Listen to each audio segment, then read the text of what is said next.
Hi! ఈరోజు చట్నీ ఎలా తయారు చేసుకుపోతున్నామో చూద్దాం. చాలా బాగుంటుంది ఈ చట్నీ. ఉల్లిపాయలు 3 కట్ చేసి పెట్టుకోవాలి.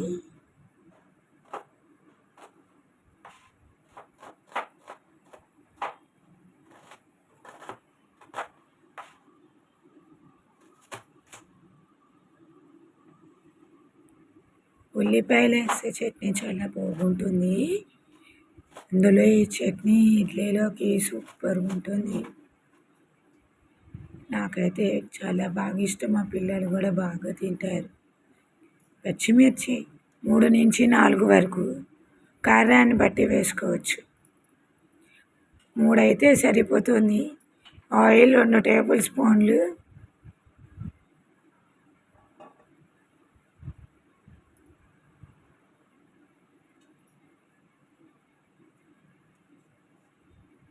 ఈ చట్నీని ఇడ్లీ దోశలోకి చాలా బాగుంటుంది. ఎంత అంటే చెప్పలేను, చాలా బాగుంటుంది. పిల్లలకి నుంచి పెద్దల వరకు అందరికీ బాగా నచ్చుతుంది. పొట్టు తీసుకున్న తెల్లబాయలు 8 నుంచి 9 వరకు వేసుకోవాలి. పచ్చిమిర్చి, ఉల్లిపాయలు,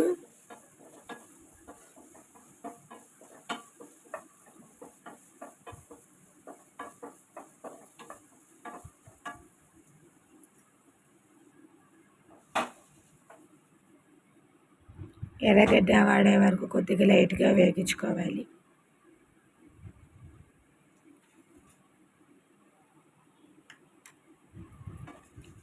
కరివేపాకు, 1/2 కప్పు శనగపప్పు,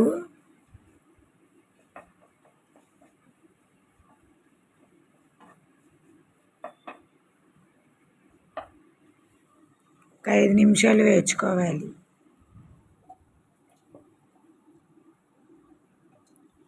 ఇప్పుడు మిక్సీ జార్లోకి వేసుకొని మిక్సీకి వేసుకోవాలి.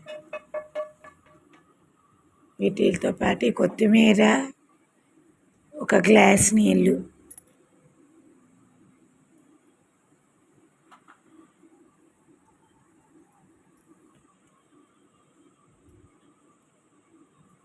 ఉప్పు, కొత్తిమీర, నీళ్ళు.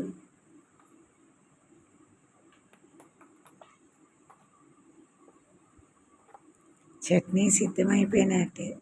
ఇప్పుడు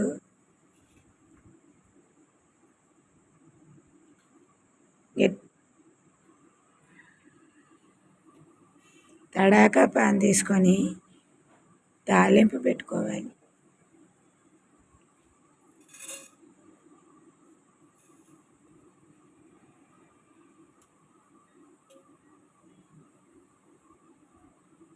మినపప్పు,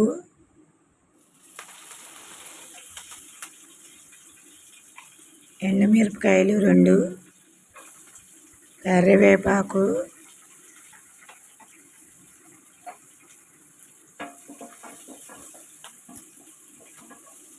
ఉల్లిపాయలు చిన్నది 1.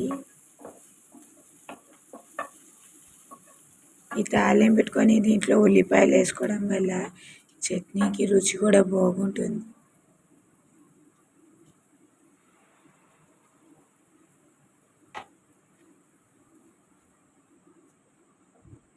మిక్సీకి వేసుకున్న చట్నీ ఇప్పుడు బాండల్లో వేసుకొని ఒక 5 నిమిషాల నుంచి 10 నిమిషాల వరకు పొయ్యి మీద మగ్గనివ్వాలి.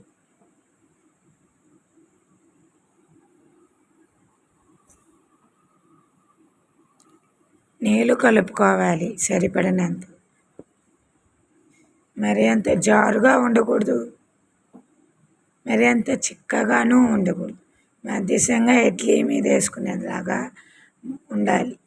అప్పుడే దాన్ని ఇడ్లీ మీద చట్నీ వేసుకొని తింటే చాలా రుచికరంగా ఉంటుంది. చూపించిన విధంగా చట్నీ చేసుకోవాలి. ఇప్పుడు బౌల్లోకి తీసుకొని పక్కన పెట్టుకోవాలి.